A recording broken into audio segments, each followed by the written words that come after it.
So how's everybody doing out there in the world of Facebook today? Hope everybody's having a wonderful Tuesday. Everything's going your way. I'm gonna give just a couple minutes. This is not my normal night, so I'm gonna give a couple minutes to see if we get anybody in here. If not, we'll just go ahead and get the party started.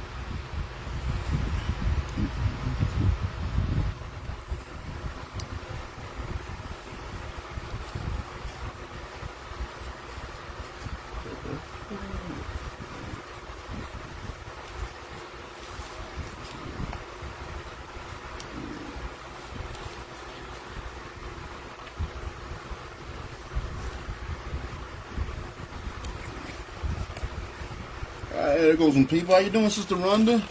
Hope you're having a good day. Glad you can join me tonight. I don't know if I'm going to get anybody tonight because I didn't go on my normal time. So I appreciate you being here. I can't tell who this other person is, but I'm glad you're there as well. I appreciate you. I hope y'all having a wonderful Tuesday. I'm going to give one more minute, then I'm going to go ahead and get started.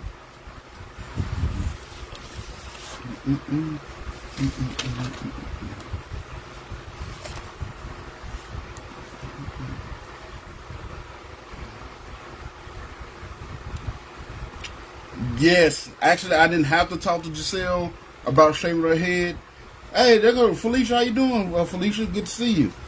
I couldn't tell who that was, but that's Felicia. But yes, I did talk to her. Well, I didn't really have to talk to her because she knows how I hate that cutting her hair and stuff. I try to get her not to do that stuff, but you know, one funny story. When she was little, she's always been obsessed with cutting her hair. When she was little.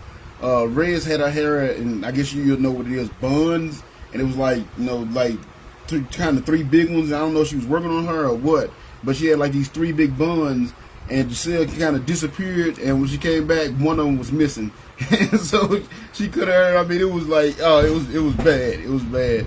So we laughed on that for the longest. So I think it was like right up front too. So the one here was completely gone. So she's always been obsessed with cutting her hair, but she knows that we're not having we're not doing those things around here. But you know how these teenagers are. She might just come back home one day, think she is at work, and come back with her hair cut, and I'll be pretty upset. So hopefully she won't do it. A lot of times Giselle do stuff just to get a rise out of us, and you know what I'm saying, to get, I think she has fun with that. So I think that's more what it is than anything. But with her at the same time, you never can tell. So I thank y'all for joining me. Like I said, I'm going to go ahead and get started. It's about 4 after. I appreciate y'all for being here with me tonight. Of course, I'm Brother John on behalf of River Lake Baptist Church, on behalf of the Lost Sheep Ministry.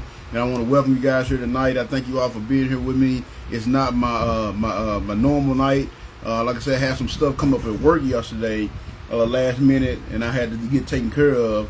And I got finished enough to where I could have came home, but I feel like I had to rush through, and I don't really want to rush and put a lesson together. I don't really like to do that. I wanted to make sure that I had enough time to prepare everything, and since I didn't have the actual Lost Sheep Ministry tonight, I figured I'd just move to tonight. So that's why we're here tonight instead of Monday night, and I appreciate y'all for joining me on a night that I'm normally not here. So I'm going to go ahead and jump into it. If you want to open your Bibles up, tonight we're going to be in Deuteronomy Chapter 30.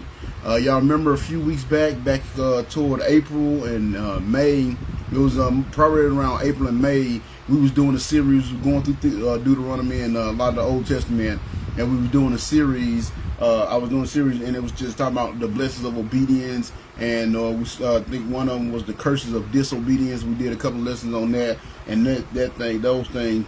And the last one we did when we was in Deuteronomy, because the last couple of months, last few weeks, we've been kind of all over the place. I've been doing a lot of the Lost Sheep lessons in Corinthian, how to be a proper Christian. Then I also had a couple of holidays that was in there. I think I did a lesson for the 4th of July, and I also did a lesson, not the 4th of July, I did one for, I believe, Memorial Day, whichever holiday it was, and I also did one for Father's Day. So it's been a while, a couple of months since we've been in Deuteronomy, but I did want to get back to Deuteronomy tonight, since I didn't have because we did the Lost Sheep Tuesday, and man, we had so much discussion. I think we only got through like 4 of the points out of the whole night. So it'll probably be another couple of weeks before I go back to doing Corinthians. So I figured I'd jump back over to Deuteronomy because there's some good stuff here. Like tonight's lesson. Now tonight's lesson, like I said, I'm being Deuteronomy Chapter 30, and it's dealing with something that this is something I see a lot, especially with the Lost Sheep Ministry. Because, you know, that's my whole point The whole point of my ministry is going to capture those, like the what is built around is capturing those that has gotten away from God, doing the worldly living, or maybe even never had a relationship with God because of the way they live, because maybe they've been through some rough circumstances like I did when I started off, my childhood was when I started off, and things of that nature, so they kind of rough around the edges, so to speak. And so this is something I actually come across a lot when dealing with these type of people. And actually, when I look back on it, if y'all know if any of y'all that have seen my testimony, y'all know that the Lost Sheep Ministry almost didn't exist for this very same reason that I'm gonna talk about tonight, and that is one of the devil's tools that he used against us to keep us from doing God's work. He has the way of lying to us and bringing up our past and making us feel we're unworthy of serving the Lord. And y'all remember before I started doing this, when I first came to River Lake Baptist, honestly, I had been serving the Lord for 10 years, and I really never fully stepped into the ministry for that exact reason. Because even though I knew God had saved me and He had forgiven me, and I knew He had stuff for me to do, I just never imagined actually being a preacher or a minister because I didn't feel like I was worthy because of what my past was. My past was so bad. And see, that's what the devil, that's one of his tools that we do. He make you feel like you're not worthy. Some people I've seen him make them feel, because I've talked to people that wasn't saved before, and and tried to share the gospel with them, but they didn't want the gospel because they didn't even feel they was worthy of being saved. So so it goes pretty deep. But it also, and some people that have made a decision to be saved, they a lot of times they tend to stay away from getting into the ministry or fully committing to the church or the ministry because they don't feel like they're worthy of doing so as well. And that's one of his tools. He convince you, and in this world, he uses this world to convince you that you're not worthy enough to serve the Lord. You're not worthy enough to do anything for God. And I want to tell you this tonight, and we're going to look at this lesson. It's going to show you tonight that is the farthest thing from the truth there is. You know what I'm saying? There is the farthest thing. I don't care how much you've done. I don't care how bad you've been. The Lord is always willing to use you if you have a change of heart. Now that's the key. You can't just be a bad dude and doing whatever you want to and then still do some work for the Lord. They don't work like that. But once you get to that moment, like in the prodigal son, which is actually going to come up tonight, so I want to get ahead of myself. But once you have that moment where you come to yourself and you realize that you're doing wrong, you realize you've been doing wrong, and you have that want in your heart to make that change, then the Lord can use you, and He can use you in a mighty way. But the devil will convince you that, oh no, you're too bad. And I've had people tell me that, like especially with dealing with the people in the jail ministry. I've had them tell me, oh, I'm too bad, God don't want me. You know what I'm saying? Oh, I'm too bad, I've done so much, there's no way God can use me. Oh, there's no way God can save me. And that's a lie. That's a bold-faced lie that is strictly from the devil. And that's what the devil wants you to think. He wants you to think that God, you're not worthy. He wants you to think you're too bad for God to use you. He wants you to think that you can't do nothing for God because you got this checkered past. And that is the absolute lie. And I want to tell y'all that tonight. You cannot exhaust your opportunity to do something for God. You can't take enough chances. Now, don't get me wrong. If you keep on down the path and being hard-headed, kind of like what Samson did, eventually God will take His hand off of you, and you kind of, suffer the repercussions of your actions. But even in that story of Samson, you see at the end, the Lord came back to him. You know what I'm saying? The Lord gave him his strength back toward the end. So you can never exhaust your opportunity to do something for God. You know what I'm saying? You can mess up, but as long as you're living and breathing and you open your eyes up in the morning, then you have a chance to make that change. You have a chance to give your heart back to God, and you have a chance to do something for God. And the reason being is because God is not the God of the second chance. He's not even the God of the third chance. He's the God of the next chance. And that's the title of this lesson tonight, A God of the Next Chance. And that's what I wanted to help y'all see. And we're going to kind of see it here in this lesson tonight with Moses. He's talking to the Israelites. This is towards the end of Moses' life. Matter of fact, he's going to be dead in the next 3-4 chapters. But he's talking to them, and he's kind of laying down this thing and telling them to make sure that, basically saying that no matter what they do, no matter how far they get away from God, make sure once they realize that they return to God. And the reason why is because God is always there waiting for you. He's always waiting for you to return. Like I said, you cannot exhaust your chances with Him. Now again, God is not mocked. If you keep on being hard-headed and you keep on going down the path you want to go down and do the things you want to do, of course, there will be some consequences for your actions. But again, even after you suffer your penalty or whatnot, you get your punishment. If you have that change and you come back to yourself, then the Lord will accept you with open arms. So that's why I said tonight, that's what I'm gonna deal with tonight, because I've really been dealing with that a lot, because I led a guy to the Lord last weekend, and he actually had that same sentiment. He was just like, man, he said, I'm a good dude. I try to help people, but man, I've really done a lot with my life. And actually the week before that, exact same thing. I met this guy. He was from Memphis. And he was really had that same thing in his same mindset. He's just like, man, I want to, but I've just done so much wrong. I've done so much bad. There's no way I can really do something for God. And of course, I don't want to get into spoil my points, but some of the things that I'm gonna tell y'all here tonight was some of the things I talked to them about, and they end up coming to the Lord because I just showed them these simple concepts. And tonight we get to see those same concepts that I share with them from this chapter that we're gonna go through in Deuteronomy chapter 30. So again, tonight the title of the nice lesson is "A God of the Next Chance." Because again, he's not a God of the second chance or because not like us. Like with us, we give somebody, somebody messes over, we give them another chance, but they mess us over again, then we're done with them. That's not God. You know what I'm saying? Now, he might be done with you for the moment, but it's more like, I come back, just like if you're cooking baking a cake or something, or some cookies, and you come and check on them, and you see they still ain't done just yet, you're like, oh, I'll come back and check on them in a couple more minutes. That's what God will do. He ain't going to completely abandon you, but he will lead you to your devices for a little bit, and then check on you a little bit later on, see have you made that change yet. That's why you see so many times things that you've gotten in trouble for before your past, things that has left you down the wrong path before your past, it keeps popping back up. I'm actually doing some counseling with one of the guys at the drug center in Camden, and he's like, man, I don't understand why it always pops back up. Like, because God's trying to see, did you learn from the first mistake? Did you learn? You've already made this mistake once. Did you learn from that mistake, or are you going to bound to make that mistake again? That's why it keeps popping back up. So the things that I feel I've conquered already keeps popping back up to me. And I've been serving the Lord wholeheartedly for 17 and a half years now. And he's just trying to see, did you really learn? Did you really have that change of heart? Or are you going to, the first sight of trouble, or the first moment something don't quite go your way, is you going to revert back to the old you kind of thing? But he gives you a chance. He gives you a chance, and he'll continue to give you a chance until you either, the day of death come and you have no more chance. And honestly, when death comes, that's when you don't have any more chances. If you haven't done it before you die, then your chance is over. But like I said, as long as you're living and you're breathing and you have air in your lungs and you wake up in the morning, then you have a chance to do have that change of heart and do something for God and give your heart to the Lord. So again, we're going to see that, because that's what Moses is. Like I said, he's preparing to die.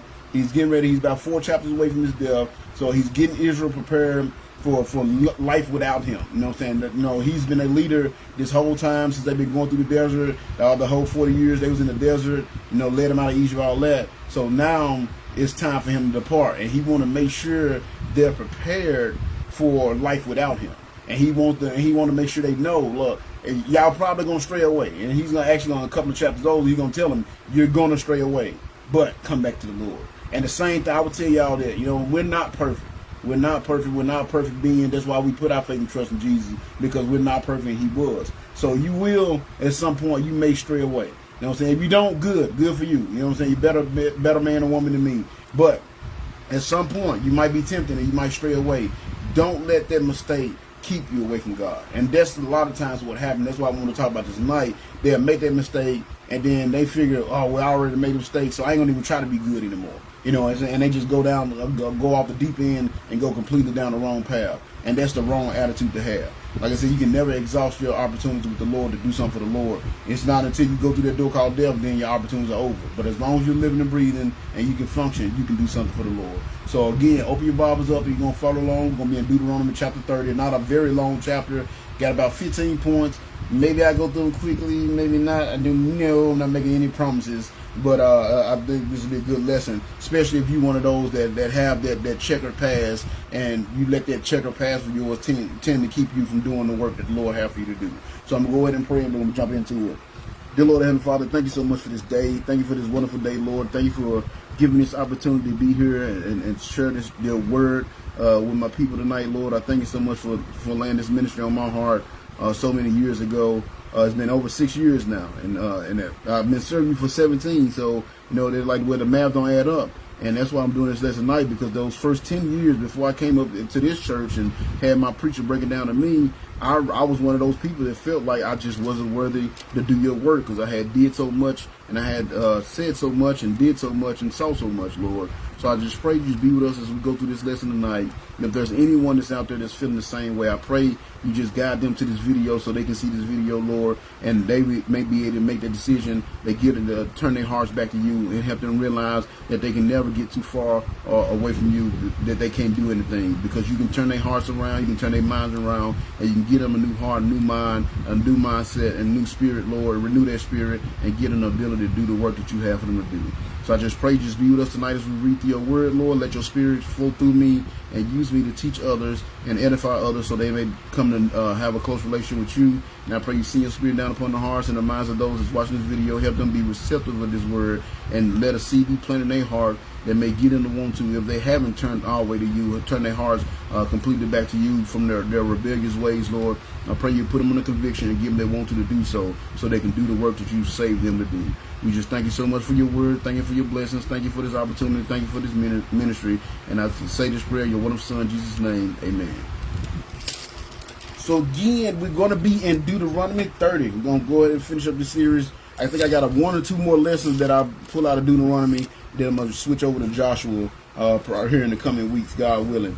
But so we're going to be in Deuteronomy 30. Of course, I'm reading out the New Living Translation. I do that for my Lost Sheep ministry because, like I said, there's 4 people that's going through the struggle: the hustlers, the pimps, the players, the drug addicts, the people that's in jail. And a lot of times, if you're still living in that life, or you're in that life, or just reaching out in that life, you haven't had the opportunity to build that relationship with God yet. And yes, you hear Spirit Pastor say all the time, where the Spirit will show you, lead you what to read. Where if you don't have that close relationship, you don't have that strong spirit enough to reveal it to you. So I read out the New Living Translation just to make it easy to understand. But I am a King James believer. I always like to say that.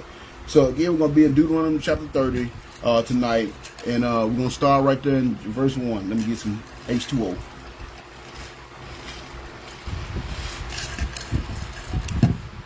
So Deuteronomy chapter 30 verse 1, the Lord tells us, he says, now he makes this statement here. This is Moses talking to the people.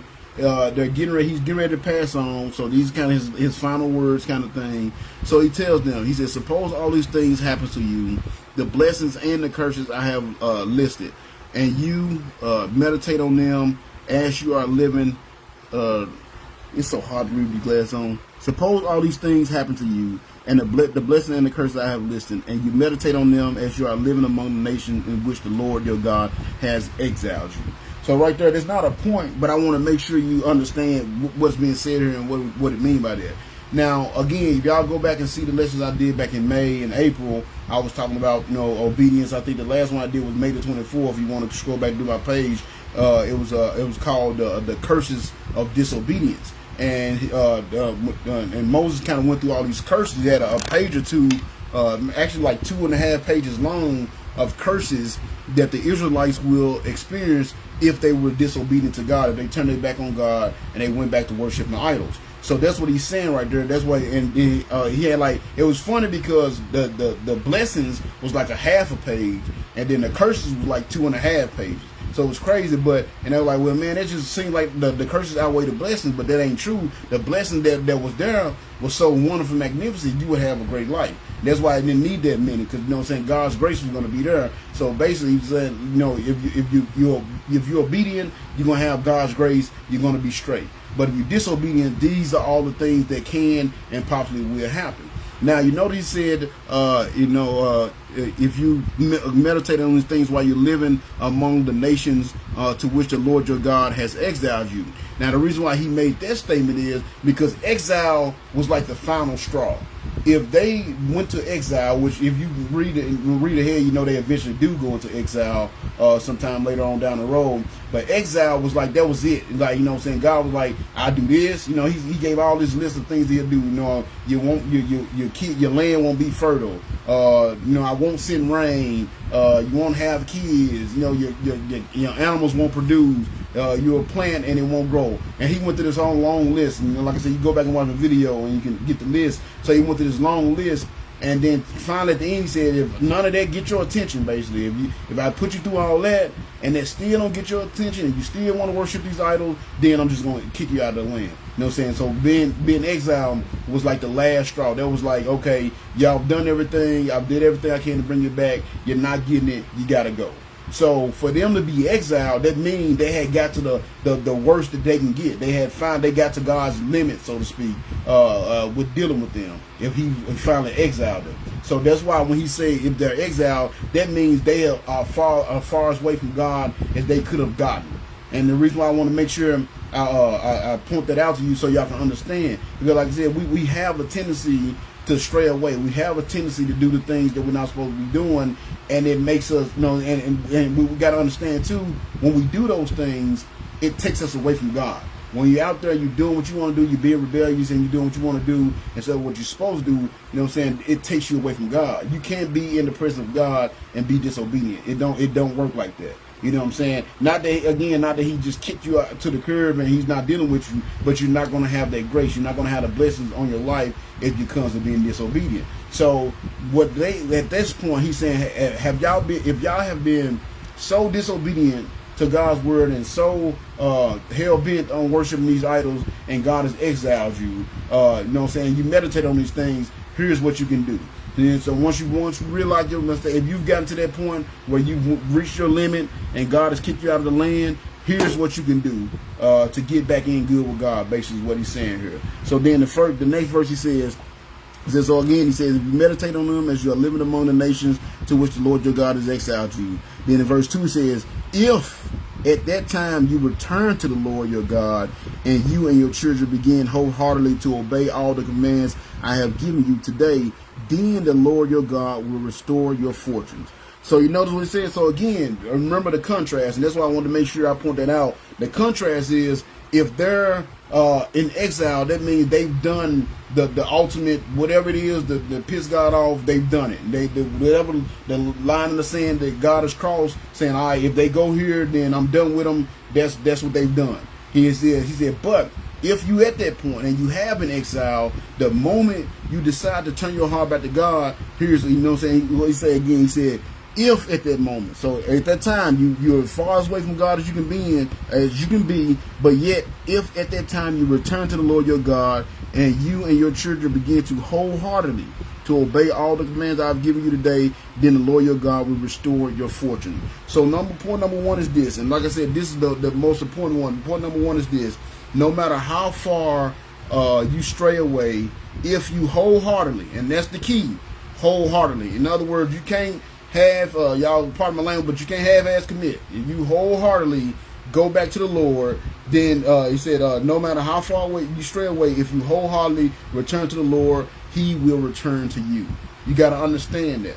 Like I said, the devil, he'll make you think, oh man, you done too much. No, God can't use you. You done seen too much. You done said too much. God don't want nothing to do with you. That's the devil. That's what he wants you to think. But according to Moses right here, he's telling them, because like I said, that's kind of the point where they was at. They was at that point where they went as far away from God as they can go. They worshipped idols. They stopped, giving their sacrifices. They not obeying the laws, not reading the Bibles anymore. I mean, they're about as far away from God as they get.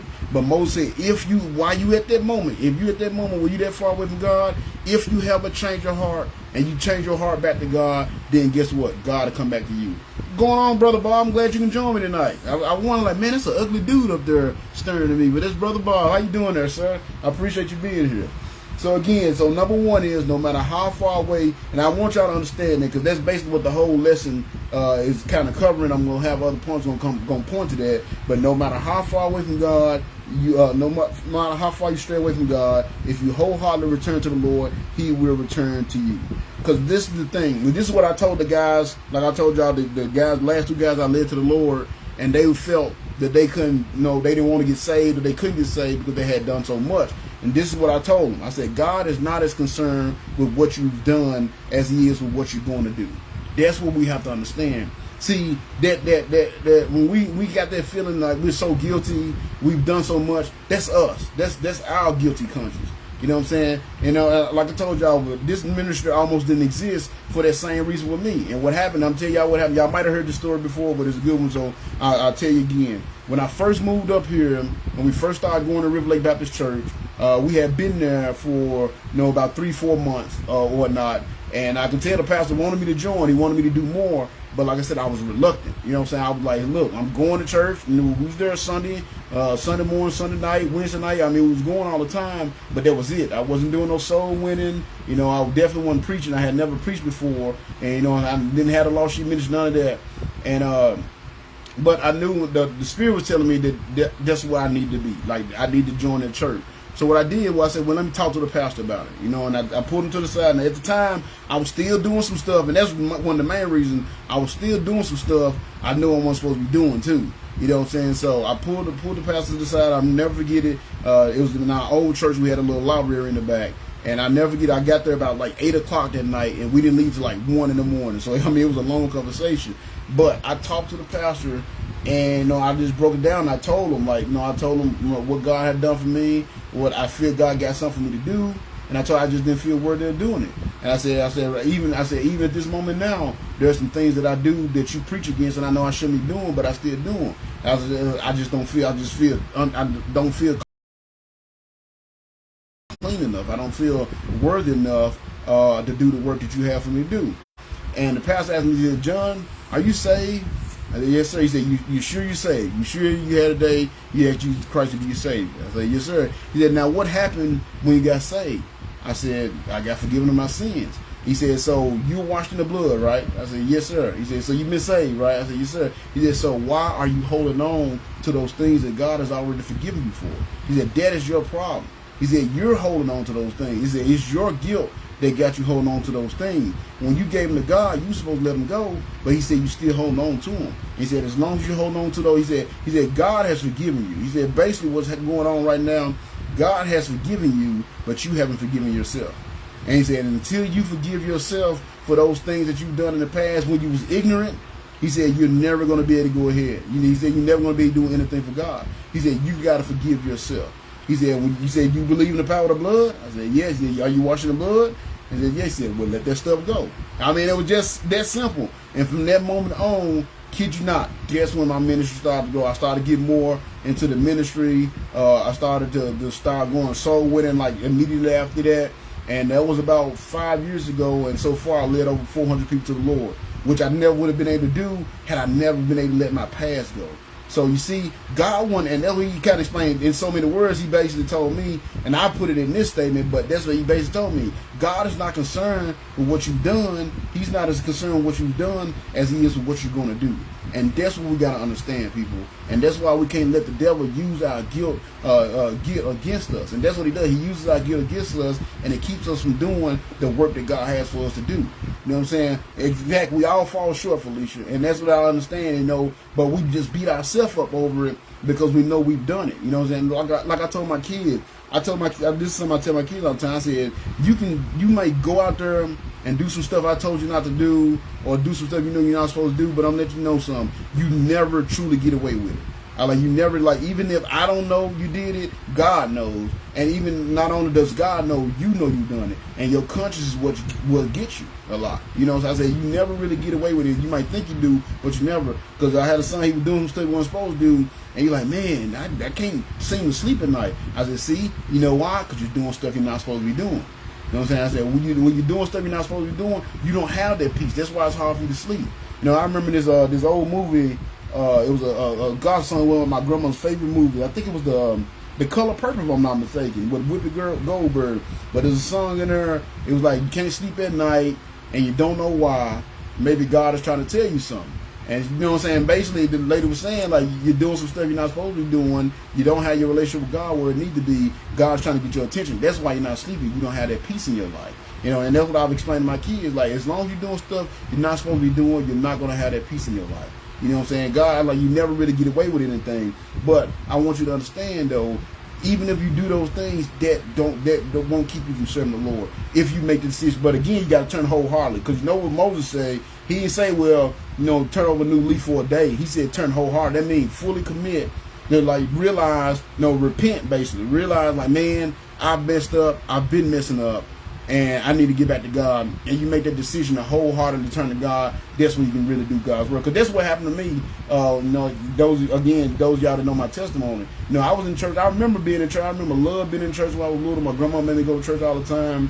I remember getting saved, going up front and getting saved and everything. So I remember all that. I remember having to joy the Lord in my heart. But then when I got a little older, teenage years, guess what? I went astray. I started doing what I wanted to do.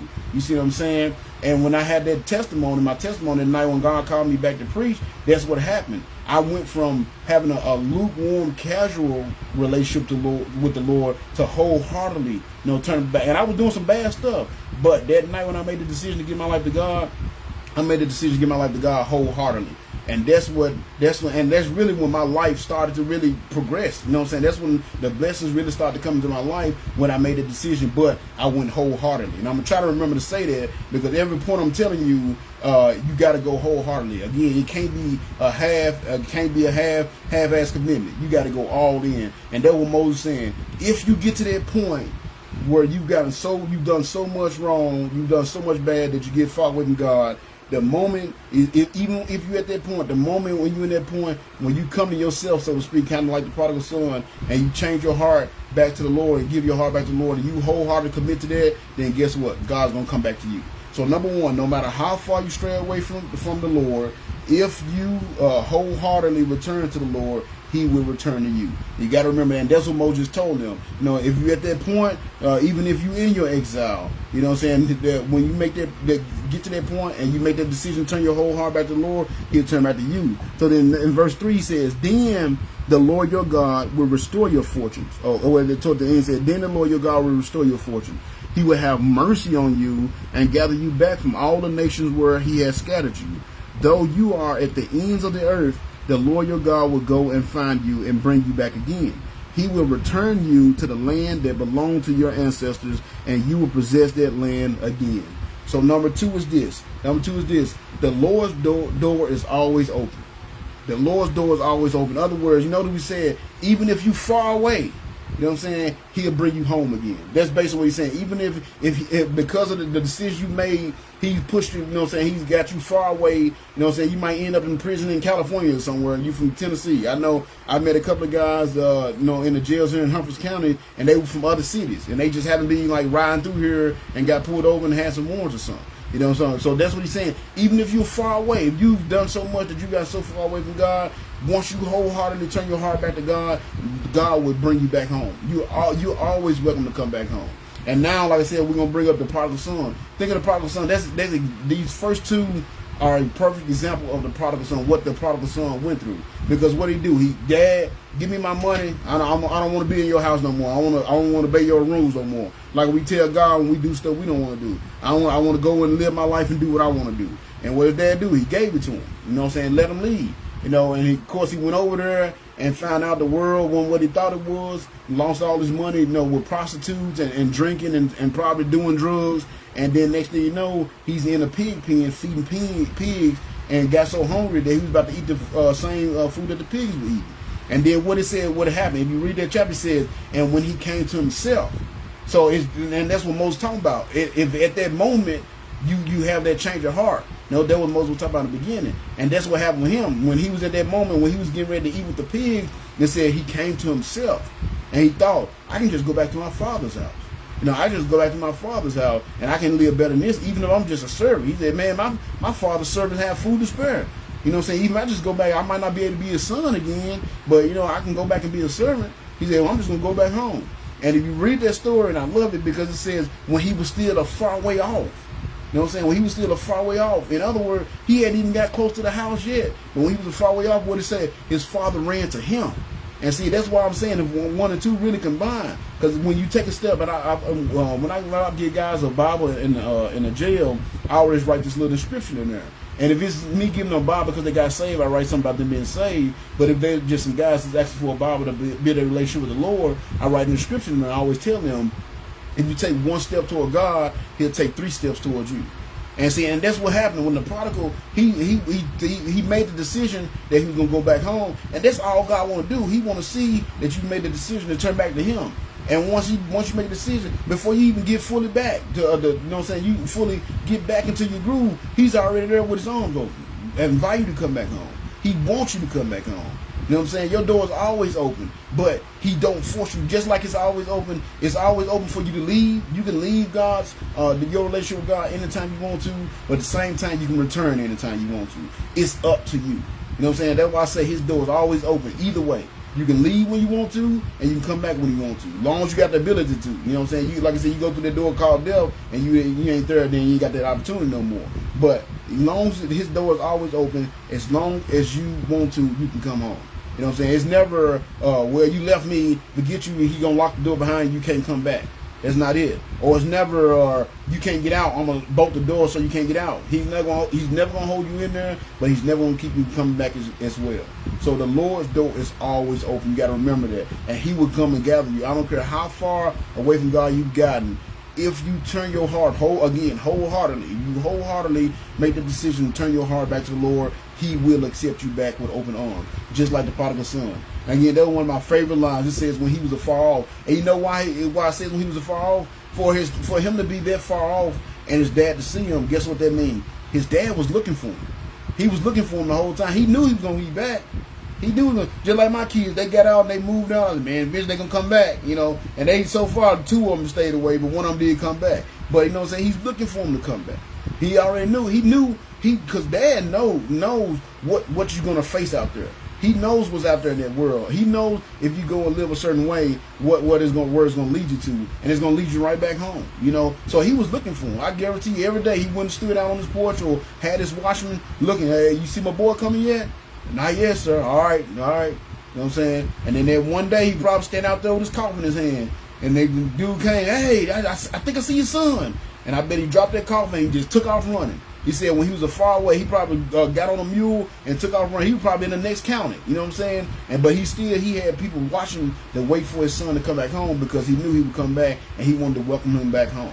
You know what I'm saying? So you got to understand that God's door is always open. And that's why I said I see so many times, so many people think I've done so much wrong, I've said so many things, you know, I haven't done this, God can't love me no more. That is a lie. That's what the devil wants you to think. God's door is always open either way. You can always leave when you want to, but you can always come back when you want to. But I advise you not to leave because it's the safest place you will ever be. And that's what Moses is saying there. He said, I don't care how far you've gotten away from God, and I don't care where God has put you because of your rebellion. If you turn your heart back to him wholeheartedly, he will gather you again and he will bring you home again.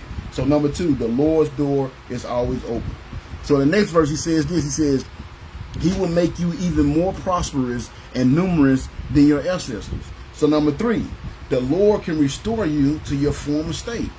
He can restore you to your former state. Again, kind of like the prodigal son. You know what I'm saying? He said, man, I just want to go back and be a servant.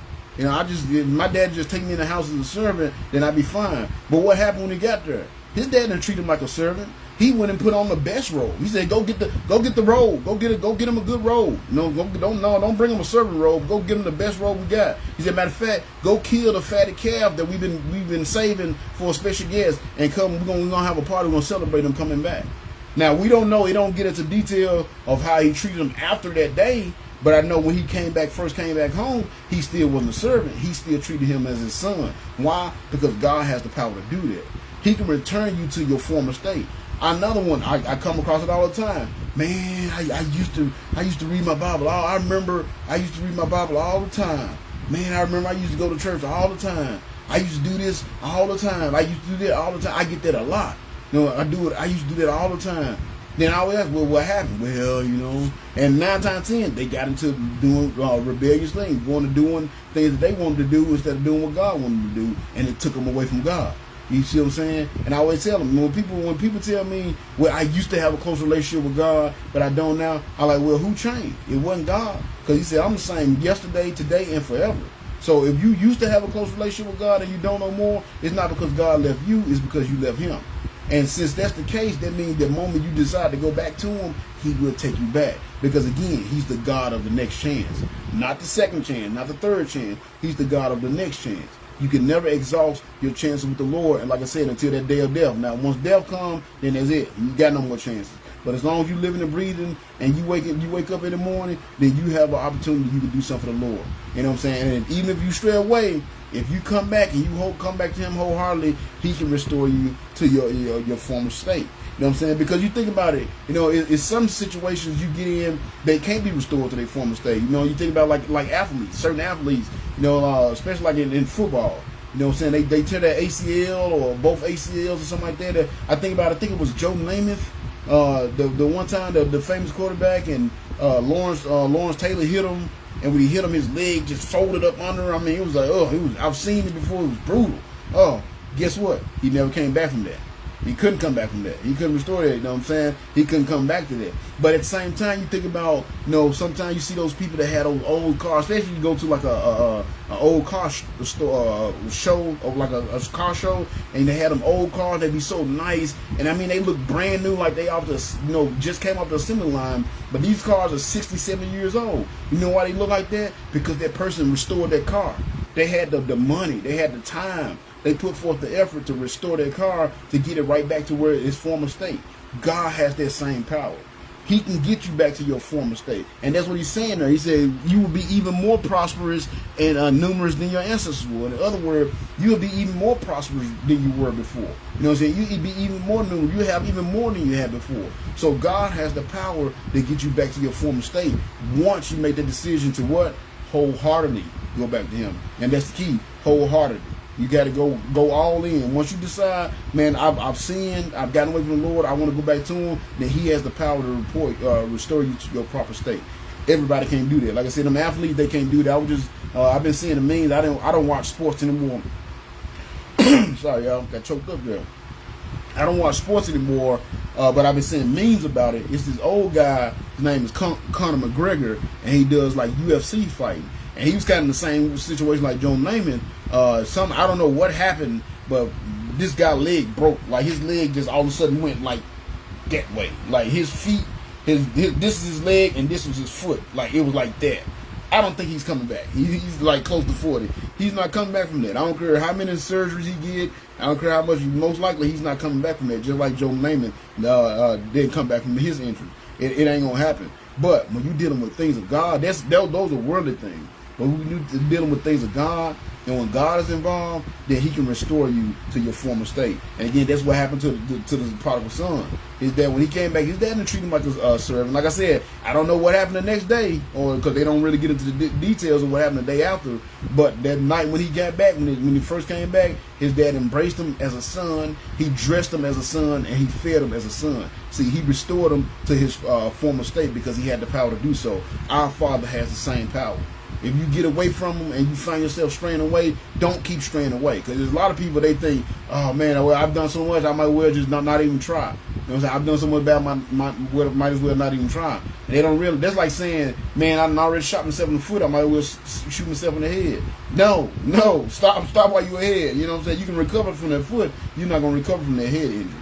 And that's what the devil wants you to do. He wants you to feel that you've done so much that you might as well not even try. But that's why I want to let you know tonight.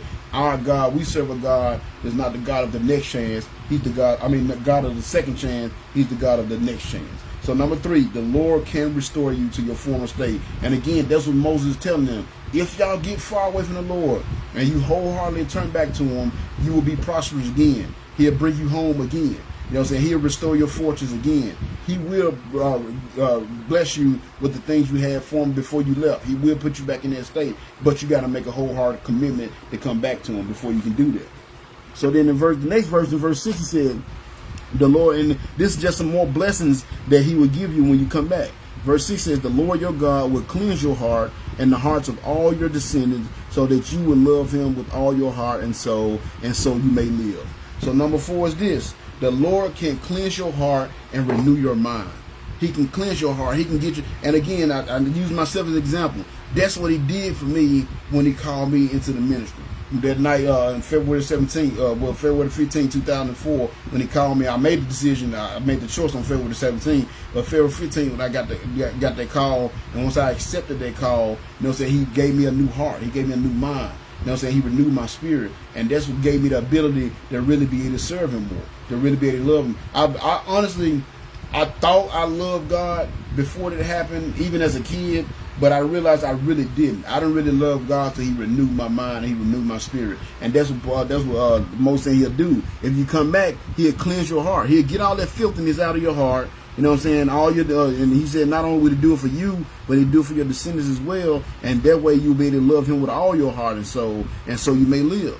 You know, and that's what happened. Like I told y'all when I talked to my pastor that night, I was telling him some things I was doing, and that's why I really didn't want to get into the ministry, and because I knew I wasn't supposed to be doing them. And he told me, he said, man, when the time comes, you will give those things up. And he said, it won't even be God forcing you to give them up. You'll give them up on your own free will.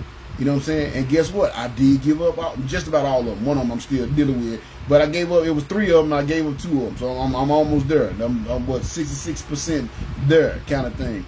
But again, he got it. It wasn't because God was punishing me and I was going through all kind of trials and tribulations that I gave him up. And I gave him up because He cleansed my heart. He renewed my mind. And I started thinking a different way. I started wanting, my wants were different. You know what I'm saying? Instead of wanting to please myself, I started wanting to please the Lord more.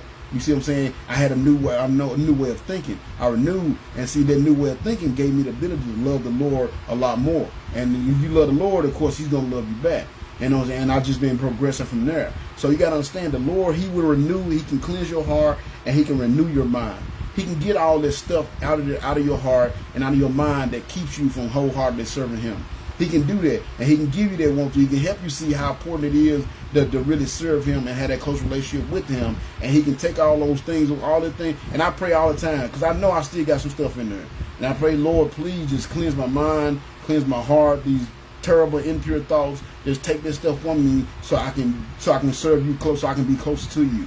And like I said, some people say that they don't mean it. They say it because it sounds good to them, and it clears their conscience. But when I tell the Lord, please take this stuff away, I want Him to take it away. I want Him to get rid of those things. Anything that's going to keep me from having a closer relationship with Him, I want Him to take those away so I can have that close relationship. And He will do it if you wholeheartedly mean that. You know what I'm saying? Make sure you mean it, because He'll take it away and then you'll be trying to fight to get it back. But the Lord will He will cleanse your heart and renew your mind. And once He does that, it'll give you the ability to love Him even more. And that's what Moses told him He would do these Israelites. If y'all go back, you go back wholeheartedly, you know what I'm saying? I know you've been stubborn in the past. I know you've been hard-headed in the past. But if you truly go back, the Lord will change all that. If you make that step back toward Him, to get back in His good graces, so to speak, and to get back to truly serving Him, He will change that. He'll give you a new heart and mind, and when He give you that new heart and mind, you'll truly have the ability to really be able to serve Him. And that's what Moses told him, one of the benefits of turning back to Him. Give me 1 second, y'all. So number 4 is the Lord can cleanse your heart and He renew your mind. So then the next verse He says this. He says, He said, the Lord will cleanse your heart and the hearts of all your descendants, so that you would love Him with all your heart and soul, and so you may live. And then it said the next verse said, the Lord your God will inflict all these curses on your enemies and persecutors. So that's another benefit of when you turn it back. Because when you turned away from Him, you was rebelling, then guess what? The Lord was kind of fighting against you. You was going through a lot of problems. That's why a lot of times when people are not in their close relationship with the Lord, they tend to have a lot of drama in their life. They tend to have a lot of problems in their life. Seem like you can't win for losing. When it rains, it pours. You got all those little sayings that people say when they're going through a lot. A lot of times it's because they've gotten away from God. But number 5 is this: when you make that decision to go back to the Lord will fight for you and no longer against you. And that's something I do not want to be in a situation where I'm fighting against the Lord. I just don't. I don't know about you guys. Y'all might be more braver than I am, but I'm not. I'm not trying to be in a situation when I'm fighting the Lord. And you might actually say, well, how can you fight the Lord? You're fighting the Lord when you're going to places that you know you're not supposed to be going. You're fighting the Lord when you're doing the things that you know you're not supposed to be doing. When you're rebelling and not obeying God's commands, then guess what? You're fighting the Lord. You know, and I always think about the story of Jacob when he was on his way back home, and it said that the angel came in the camp, and he was by himself, and he wrestled with the Lord all night. Like, man, that's amazing. Like, this dude wrestled with God, and it said he actually won. Like, he won the battle kind of thing. But like I said, Jacob, that's why he had all the kids. He had the kids that end up becoming the tribe, I guess. And he's a brave soul. I don't want to be that guy. I'm not trying to fight against the Lord. I'm not trying to fight God's will for my life. But you do that like I said, when you're doing the things you know you're not supposed to be doing, and when you're not doing, and another thing, when you're not doing stuff you know you're supposed to be doing. We all know we're supposed to be telling the Lord, telling people about the Lord. We all know we're supposed to be going to church whenever we get the chance. We all know that we should be serving more than we serving. You know what I'm saying? And when you're not, then guess what? You're fighting against the Lord. You see what I'm saying? But like I'm saying, when you get that wholehearted commitment, and that's what that's what I did. I'm not bragging on myself, but that's what I did 17 and a half years ago. I stopped fighting the Lord, and the Lord stopped fighting against me, and He started letting everything work out. Everything started working out for my good. You know, even the bad that I had done in the past was working out for my good. So, you know what I'm saying? If you want to stop fighting the Lord, you got to wholeheartedly commit. You know what I'm saying? And stop rebelling. You know, do the thing. Because life is simple, really. You know, do the things you know you're supposed to be doing, and don't do the things you're not supposed to be doing. It's that simple. And if you do that, you'll follow God's will. You know what I'm saying? You'll be following God's will for your life, and you will have the success you need. And you won't have the Lord fighting against you. You will have the Lord fighting for you. And that's what He told them. You know, at first, before y'all turn back to Him, He was fighting against you. That's how you end up in exile. That's why you couldn't, win these wars when all these people was invading your land. You didn't have power over them because the Lord was actually fighting against you. And it's not that He's actually trying to, beating you down, trying to make. You didn't have His grace, and that's what I want people to understand. It's not that He's doing things to pick at you and to make you submit to Him. All He does is He just take His hand of grace off of you. He take that one, because that's why we're successful. That's how we're able to sustain. That's how we're able to do everything that we do is all because of God's grace. So, but when you get to that point where you're constantly rebelling and you're not doing the things you're supposed to be doing, all He does, He just takes His grace away. He's not up there causing things to happen to make you submit. No, He's just taking His hand off you and letting you do what you want to do. He's taking that grace off of you and letting you do what you want to do, and you're seeing the consequences of your decision, your actions. So, but when you turn back to Him, you don't have to worry about that. The hand is firmly upon you, and you got that grace flowing over you. And man, I'm telling you, you better take advantage of it. So, number 5, the Lord will fight for you and no longer against you once you, again, wholeheartedly turn your heart back to serving Him. So then the next line He said, then you will again obey the Lord and keep all the commandments I am giving you today. And you notice He said, then you will again obey the Lord. So again, I want y'all to remember, He's talking to people that has, He's talking to the Israelites as if they had already turned their back on them, on the Lord, and gotten away from the Lord. That's why He said you would do it again. He said, then you will again obey the Lord. So He's talking to people, and that's what this message is for. People that has, maybe had a relationship with the Lord at one point, they turned their back on the Lord. You know what I'm saying? When you turn your back to turn your heart back to the Lord, and you get that grace back on you, then number 6 is this: God's mercy can reinvigorate your obedience.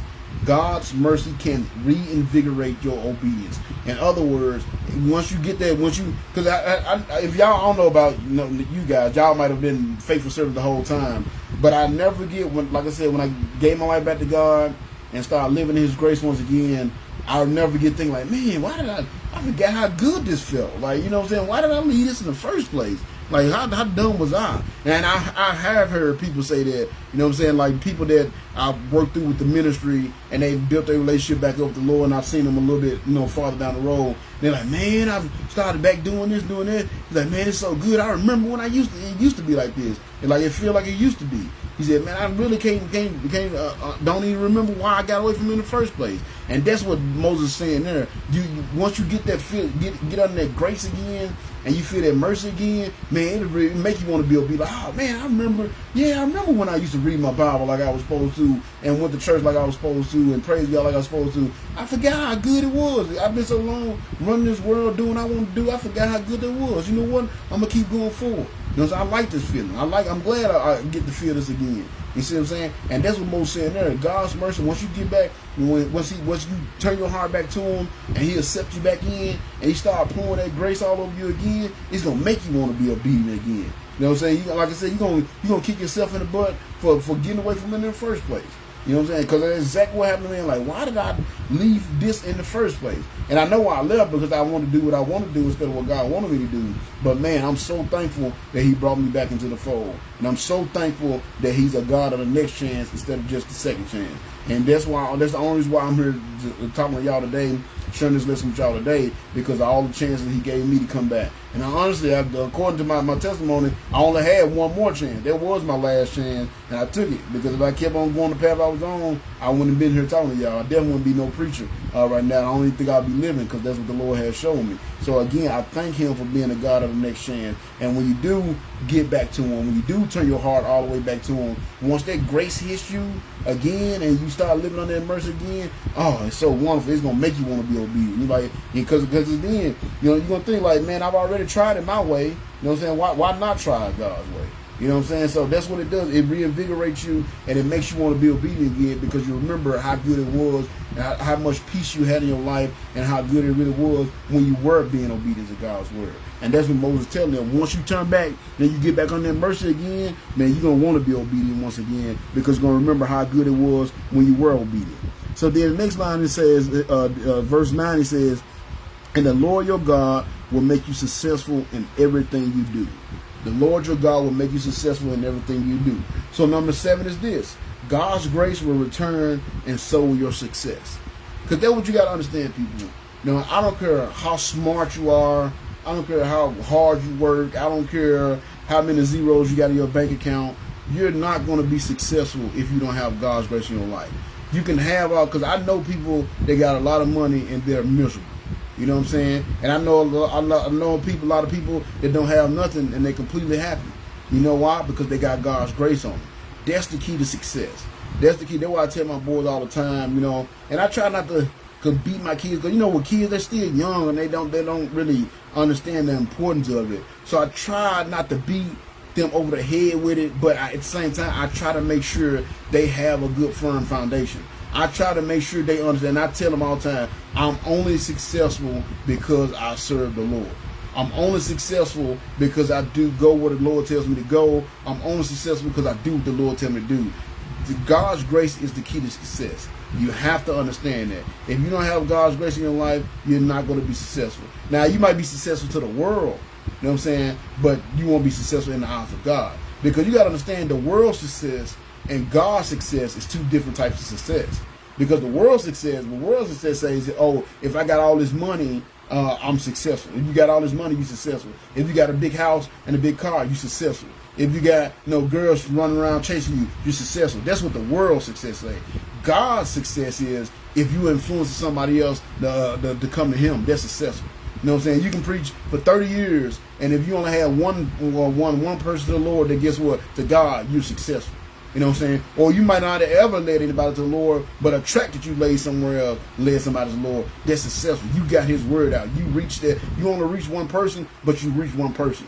You know what I'm saying? So that means not only is your soul saved, you got somebody else saved. Guess what? That's 100% return on your life. Just one person. So imagine if you're doing hundreds. You know what I'm saying? I thank God that He used me to lead over 400 people to the Lord. He definitely got some return on His investment in me for giving me another chance. And that's why I want to show Him that I appreciate Him giving me another chance. But you got to understand that that's where success comes from. You will not have success without the grace of God. If you don't have the grace of God in your life, you're not going to have success in your life. That's where success comes from. And that's what Moses just told them. Again, I'm going to read it again for you. He said, the Lord your God will make you successful in everything you do. See, and again, this is after they've turned their heart back to God. You know what I'm saying? Because I'm guarantee you, before they weren't successful. They was trying little things and it wasn't working out. Matter of fact, if you talk to my preacher, he'll tell you, part of his testimony. He was saying how, him and his buddy was trying to start a fuel alcohol plant and it didn't work out. He was going to get into renovating houses and it didn't work out because he was doing all these worldly things, and he didn't really start being successful until he started going back to went to school, the pastor. You see what I'm saying? Tell Quentin I said what's up, man. I'm glad he's there with you. That's my guy. I ain't seen him in a while. I ain't been up in the rise and tell him I said hello. But again, my pastor, he talks about this part of his testimony. He talks about that all the time, how he had all these little projects and little things that he wanted to do that he thought would make a lot of money, make him rich, and it never worked out. And he really didn't start having blessings on his life till he went back to school to start to become a pastor. I'm thinking of the word is slipping my mind right now, what to call it school, but he went to school to be a pastor, and that's when his life really started being successful. So you got to understand, and that's what Moses tell him, when you turn your heart back to God, you might have been failing, you might have been in that situation where you feel when it rains it pours, It's always something. I used to be like, they used to be my mindset. Man, there's always something. I get 2 steps ahead, I get push 4 steps back. I feel like I'm cursed. All those things were because I had turned my heart away from God. And guess what? When I turned my heart back to God, I no longer have that mindset. I don't say those things anymore because they're not true anymore. Because I realized the only why they were true in the first place because I had got away from God and I was trying to do things my way instead of His way, and I couldn't have success in that way. And that's what Moses telling them: you're not going to have success if you're not in the grace of God. But if you turn your heart back to God, I don't care how far away you get. If you turn your heart back to God, then you will once again have that success. So number 7, God's grace will return. Sorry, y'all. My son trying to call. He know I'm preaching. God's grace will return, and so will your success. So again, yes, you can get out of God's grace. You can stray away from the Lord, but it will return to you. God's grace will return to you if you return to Him wholeheartedly. And again, I know there's a couple people that came in since I started. The key is wholeheartedly. In other words, you have to fully commit. You can't just kind of casually go back, I'm going to dip my toe back in the water and see how it is. No. If you turn wholeheartedly back to the Lord, then guess what? The Lord will wholeheartedly turn back to you, and His grace will turn back to you. So that's number 7. God's grace will return, and so will your success, because your success contingent upon having God's grace in your life. So the next verse, He says, He will give you many children and numerous livestock, and your fields will produce abundant harvest. For the Lord will delight in being good to you as He was to your ancestors. So number 8 is this, and this is something that people don't understand. We had this concept of God is just up there watching our every single move and just waiting for us to mess up so he can punish us. And we gotta understand this: the Lord can't wait to spoil you. Number 8 is this: the Lord can't wait to spoil you. The Lord can't wait. Matter of fact, I got the Lord can't wait to spoil you again. Because you notice what He said here. He said He will do it as He said He will give you many children and numerous livestock, and your fields will produce abundant harvest. For the Lord will delight in being good to you as He was to your ancestors. So basically saying, just like He was to your mom and dads and your grandfolks when they was following Him, He'll do that to you if you return. So you got to understand the Lord can't wait to spoil you again. God wants to bless us, man. You know what I'm saying? God has a storehouse of things up there, of things waiting for us, but God is not going to give you anything that He knows, if He knows that your heart is not right. Because 9 times 10, if He give you that thing and your heart is not right with Him, instead that thing bring you closer to Him, what it's going to do? It's going to pull you away from Him. You know what I'm saying? Like I was talking to a buddy of mine. Actually, I was supposed to go meet with him Friday. And now he's a famous music producer. This guy's actually produced stuff for like Black Eyed Peas and like really famous groups and whatnot. And he's actually created his own line of like studio things that you put in the studio and things of that nature.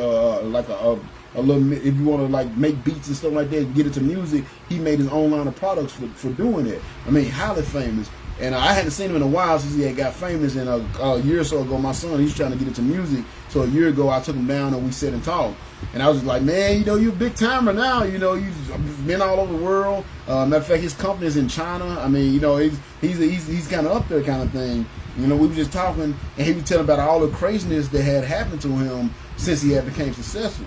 And he was talking about, he said, man, the only reason why I'm still the way I am now, he says, because my folks laid down a firm foundation with me when I was younger. He said, I had guidance. He said, my dad guided me. He said, I'm so thankful for that. He said, but because when he started off, he had 2 partners. And he was like, basically, both of those guys lost their minds. You know what I'm saying? And he said, whatever, he said, man, if you get if you get money, he said, all money does or all blessings does is enhance who you really are. He said, if you're an alcoholic and you get a lot of money, you're going to really be an alcoholic. If you're a drug addict and you get a lot of money, you're going to really be a drug addict. He said, you're an a-hole and you get a lot of money, he said, you're really going to be an a-hole. You see what I'm saying? God knows that as well. You see what I'm saying? And He knows that if you haven't changed your heart yet and you ain't came back to Him yet and you still out here, chasing women, He know you're a womanizer. Why would He put you in a position where you can be a womanizer, have even more access to women and womanize even more women? You see what I'm saying? Or the same with men. You know what I'm saying? Sleeping around with a lot of men. Or if you're an alcoholic, He gonna bless you so you can drink yourself to death. He's not gonna do that. And that's what you gotta understand. He want to spoil you, but He won't spoil you until you come back to Him. But we get the, but I want to clear because we got, like I said, we got this image that God is just up there and he just like a little kid with a magnifying glass, and we're ants, and he just burn us soon as we do make a wrong turn. That's not God. That's not the God I serve. The God I serve, he's pleasant, he's merciful. You know what I'm saying? He's long suffering. You know, he's graceful, and he wants to take care of us, but we won't allow him to do it. He's not going to force us. Again, he free will. He's not going to force us to let him into our lives. He's not going to force us to do the things that we're supposed to be doing for him when we know what we're supposed to be doing. He's not going to force us to do any of those things. He'll let you do exactly what you want to do, but you got to realize you're losing out on your blessings because of it. You know what I'm saying? Because God wants to spoil you. But again, he's not going to spoil you. He's not going to give you a lot of money. He's not going to give you blessings. He's not going to give you that wife that you've been praying for, that husband you've been praying for, if you still ain't got your stuff together yet, because all you're going to do is ruin those gifts that he's giving you.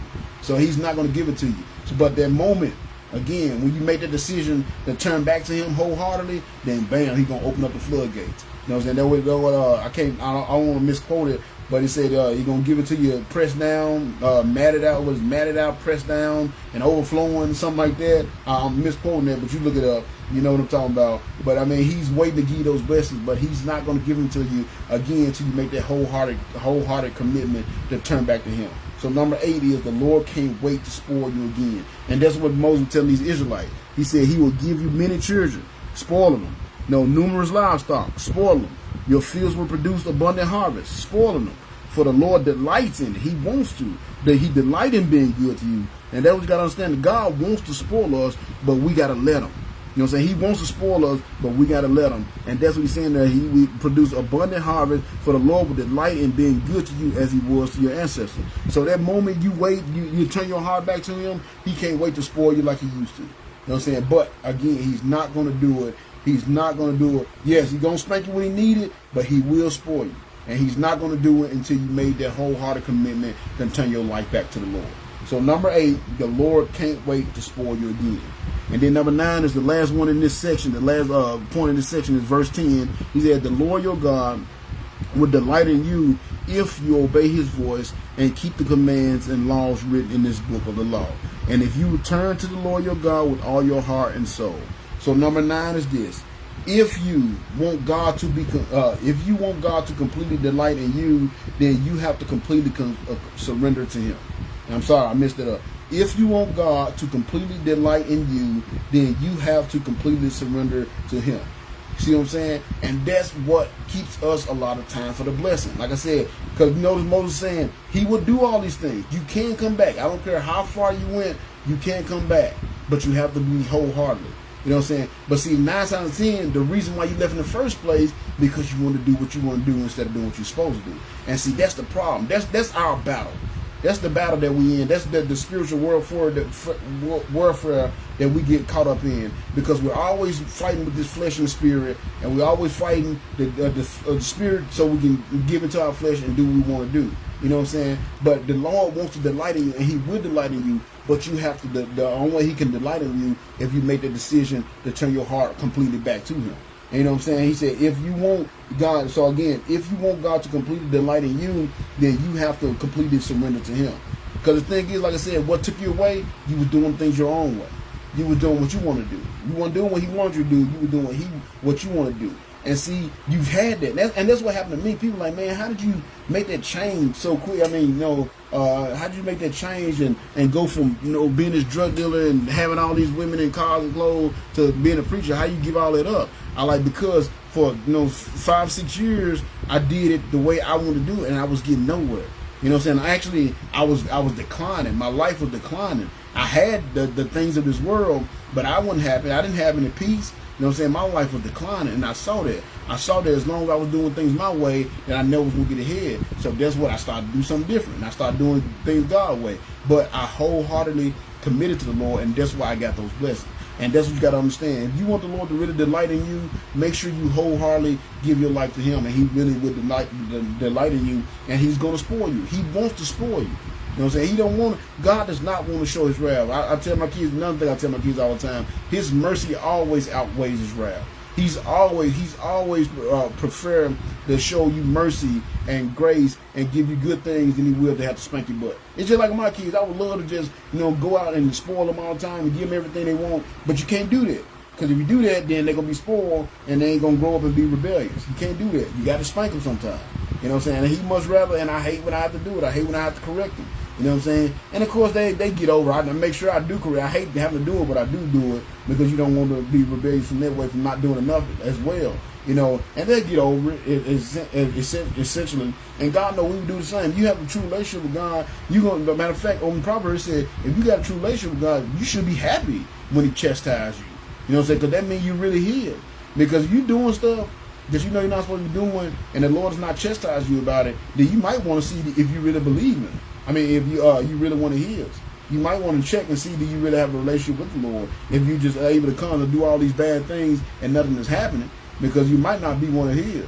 Because, you know what I'm saying, if I'm in Walmart and I see somebody else kid, you know, throwing a fit and acting a fool to her, I'm not going to go spank them. That's not my kid. You know what I'm saying? Now, I might want to, but I can't. You know, legally, I can't do that. But I guarantee you, if my kids get acting a fool in her, they might not get a spank in Walmart, but they can get a spank when they get back to the house.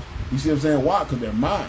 So if you're able to do all those things and the Lord's not chastising them, maybe you're not healed. You got to make sure. But, again, if you really want the Lord to delight in you, you have to completely submit to him. You have to, again, can't be a half-hearted commitment. You have to go all in, and when we go all in, he's gonna go all in. Matter of fact, the moment you decide, you might still be working on yourself. You know what I'm saying? That's what, again, the prodigal said when he was afar off. That means he was still, when it says he was afar off, now, of course, they was talking distance-wise, but they could have been talking about maturity-wise as well. He had just came to himself and just realized he needed to get back to his father. So he was still afar off. He still had a lot of work to do. But what happened? His father ran to him with open arms. You see what I'm saying? So like I said, once you make that step toward the Lord, you take one step toward him, he's going to take 3-4 steps towards you. But you got to make the decision. And once he see you wholeheartedly made the decision to come back to you, the blessing going to be right there waiting on you. You know what I'm saying? But he's not going to give them to you until you make the decision, the cold-hearted, to come back to him. So again, number 9, if you want God to completely delight in you, then you have to completely surrender to him. You've tried it your way, now try it his. You know what I'm saying? You tried it your way wholeheartedly for the last 5-6 years, now try to serve God wholeheartedly for the next 5 or 6 years and see the big difference. And that's why I tell people, I know what it was, I saw what happened to me and how my life went when I was doing things my way, and I've seen how my life can go when I'm doing things God's way, and when I'm doing things God's way, it's been so much better. I've had so much more peace, so I'm just going to stick with his way. So again, number 9, if you want God to completely delight in you, then you have to completely surrender to him. Try his way instead of your way. So then now it gives another section, but it's still kind of it's talking about the same, kind of a little bit of the same thing, return to the Lord. So in verse 10 through 14 is actually going to kind of make the statement. He says, "Now this command I'm giving you today is not too difficult for you to understand or perform. It is not up in heaven, so distant that you must ask, who will go to heaven and bring it down so we can hear and obey it? It is not beyond the sea, so far away that you must ask, who will cross the sea to bring it to us so we can hear and obey it? The message is very close at hand. It is on your lips and in your heart so that you can obey it." So number 10 is this. And it's kind of a long statement. Returning to the Lord, and again, we're talking about returning to the Lord, so that's kind of how I'm going to word it. Returning to the Lord should. Now, I got should. If you see my paper, it's in big old bold letters, and it got quotation around it. Returning to the Lord should be the easiest thing to do that we can ever do. Return to the Lord should be the easiest thing that we can ever do. But, and the reason why I say should is because we make it difficult because we won't wholeheartedly commit. So again, it goes back to that wholehearted thing. It should be the easiest thing, and the reason why I say it should be, because like he just said there, it's in our heart. We know when we're doing something we're not supposed to be doing. Everybody know. If you're doing something you're not supposed to be doing, you know you're doing stuff you're not supposed to be doing. You know what I'm saying? If you're married and you got a girl that you're talking to, through social media or something like that, and you know you ain't supposed to be talking to that girl, what do you do?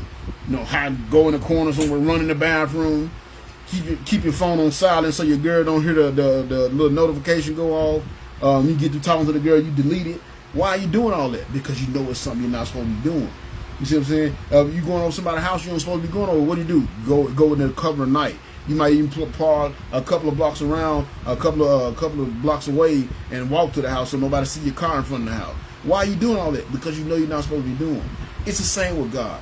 We inherently, we know, our spirit tells us every day that the things that we're doing are either wrong or right. We know. But we can ignore it. We can quench that spirit. You know what I'm saying? And again, the spirit will prompt you, but you have to follow it. Because I guarantee you, there's not one person on this video right now, whether you're watching live or later on, that can't say that they ain't had a moment where they did something that they knew they weren't supposed to be doing, and they say that they make this statement, man, something told me not to do that. I can't tell you how many times I've said that in my life. Something told me not to do that. You know what that something is that told me not to do that? That was my spirit. But I ignored it. And I did what I wanted to do instead of what the spirit was leading me to do, and that's why I had the problems. And that's why I say, that's why he said here, this ain't hard. This command will give you the wholeheartedly commit. It's not hard.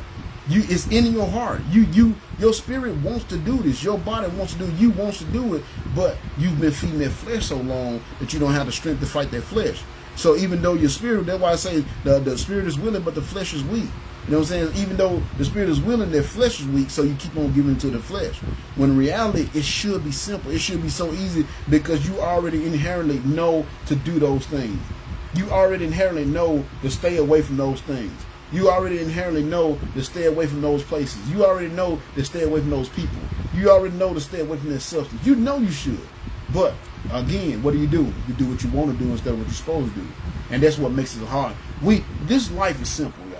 Life is simple. And that's what Moses said here. Life is simple. This serving God is simple. Having a relationship with God is simple. It is as simple as doing what you're supposed to do. I tell people that all the time. Y'all probably heard me say it here a million times. All you got to do to have the peace of God in your life and have God delight in you is do what you know you're supposed to be doing and don't do what you know you're not supposed to be doing. I mean, it's really that simple. Do you supposed to do that? Then do it. You're not supposed to do that? Then don't do it. It's that simple, but we make it hard. We make life difficult and complicated because we always do what we want to do instead of what we're supposed to do. And we always don't do what we're supposed to be doing instead of doing what we should be doing. See what I'm saying? We make life complicated. It should be easy. And that what Moses tell y'all, this ain't hard. You ain't got to go to heaven to find out what you're supposed to be doing. You know what I'm saying? You don't have to go there. You know it's in your heart. The spirit is in your spirit is prompting you every day to do these things or to not do these things. You're just ignoring that spirit, and you're making it hard on yourself because you're doing so. It's not hard. And I would tell you the same for serving the Lord, having a relationship with the Lord. It's not hard. It's not hard. You just got to decide whether you want to do it or not. We got to make that decision, and you make that decision, and it can't be, again, a half-cocked decision. It got to be full in, all in, 10 toes down. And once you make that decision that I'm just going to do what the Lord wants me to do and serve the Lord, then guess what? That's when those blessings come. That's when that peace comes. That's when the light of the Lord come, and you can see it and feel it on your life. But again, you have to make that decision. God is not going to make it for you. And it should be an easy decision to make. But again, the problem is we get in our own way. You know what I'm saying? That's why we are tell people all the time, you are your worst enemy. You the one to decide whether you're gonna have blessings in your life or you're gonna have, matter of fact, I'm getting ahead of myself because that's exactly what this next point is gonna say. Let me go ahead and read it because I'm about to get ahead of it. In verse 15 he says this, he said, now listen, today I'm giving you a choice between prosperity and disaster, between life and death. So number 11 is this. The decision to return to the Lord can be a matter of life and death. It truly is a matter of life and death. Because again, if y'all go back to the other lessons, when you go back to the chapter, I think it's 28 and 27 and 28. You go back to 27 and 28, you see where, you know what I'm saying, he was like, if you're going to be obedient, then these are all the blessings you're going to have. You know, like I said earlier, you're going to be fertile. You know, your kids, you know, your land is going to be fertile. You're going to have milk and honey. You're going to defeat your enemies. When you go out and come in, you're going to be protected. He gave all these blessings. He said, but if you don't, then you're going to have problems. Your land won't produce. You won't have any kids. When you go out, you won't be protected. You're going to lose every war. You know what I'm saying? So when you if you choose to go back, come back to God, or you choose to continue to rebel to God, this really is a matter of life and death. Because you're not going to have life unless you have a close relationship with God. You're not going to really live. You know what I'm saying? People don't realize, a lot of people in this world, they don't realize they're not really living. They're existing. They're basically just eating and sleeping and taking up space waiting to die. Because they're not really doing anything for their life. You're not doing anything for God. You're not really doing anything for your life. You're just existing. You're not really having life. Because you think about what Jesus said when he was talking to people. He said, well, I came to give you life and to give it more abundant. He came to show you how you can really enjoy your life. And that's why I tell people when the Bible's saying don't do this, don't do that, or do this, do that, it's telling you how to have an abundant life. It's telling you how to have that peace in your life. And I understand people not listening to it because, again, I was in that same position. Because the Bible seemed like it's saying basically don't have fun. You know what I'm saying? And that's not what it's saying. It's not saying don't have fun. It's saying don't do these certain things because this kind of fun is going to end bad for you. That's what it's saying. It's not saying don't have fun. It's saying don't have this kind of fun because this kind of fun is not going to end well for you. You see what I'm saying? Because you have to make that choice. Because every decision you make is a matter. It really is, especially when it's dealing with the things of God. It's life or death. If you choose God, to be obedient to God, and to follow God's way and His pattern, then guess what? You're going to have life. In life, you're going to have life. You're going to have it more abundant. Like I said, I've never understood that peace that passed all understanding until I gave my life to God 17 years ago. You know what I'm saying? I was that dude that couldn't sleep at night. That's why when my son said he couldn't sleep, I already know. I said, you must be doing something you're not supposed to be doing. Because I remember those days when I couldn't sleep. And it's because I didn't have peace because I wasn't serving the Lord. And I was doing a lot of things I wasn't supposed to do. So again, if you choose to follow the Lord, you're going to have life. But if you choose to be rebellious against the Lord and you choose to not to follow the Lord and stay in your rebellion, then guess what? You're going to be on a path of destruction. And that's kind of what he kind of sums up, because the next point he's kind of hits on it again. He kind of separates it a little bit. Because he says, look, I have commanded you today to love the Lord your God and to keep His commands, laws, and regulations by walking in His ways. If you do this, you will live and become a great nation, and the Lord your God will bless you and the land you are about to enter and occupy. So again, number 12, he basically saying, to break it down simply, he's saying that the decision to return to the Lord will put you on the path to God's grace and the blessings that come with that. So again, if you decide to turn, again, he said it's a matter of life and death. And that's what he means. So he just kind of went and got a little bit more specific. It's a matter of life and death. In other words, if you choose to serve the Lord, you're going to have the blessings. You're gonna have the kids. You're gonna have the livestock. Now, of course, we don't. Well, some people here do have like livestock and all that stuff. We do have some farmers here in the area we live in. But he basically saying you're gonna have God's grace in your life. If you make the decision to return to the Lord, then you're going to have God's grace in your life. That's what it means by it's a life or death situation. You're going to have a good life. You're going to be able to live. You're not going to be miserable. You're not going to have drama always going on in your life. You're not going to always have problems going. It's not going to always be raining. You're not going to always be in a situation where, when it rains, it pours. You're not going to have to deal with all that stuff once you make the decision to turn your heart back to God. But then on the other foot, just the opposite, you know what I'm saying, vice versa, he says in the next verse, he said, but if your heart turns away and you refuse to listen, and if you are drawn away to serve and worship other gods, then I warn you now that you will certainly be destroyed. You will not have a long, good life in the land you are crossing the Jordan to occupy. So again, just like in number 12, it said the decision to return to the Lord will put you on a path to God's grace and the blessing that come with it. In 13, it said the decision to continue to rebel against the Lord will put you on a path to destruction. And again, so that's why he's saying in the first one, it's a matter of life and death.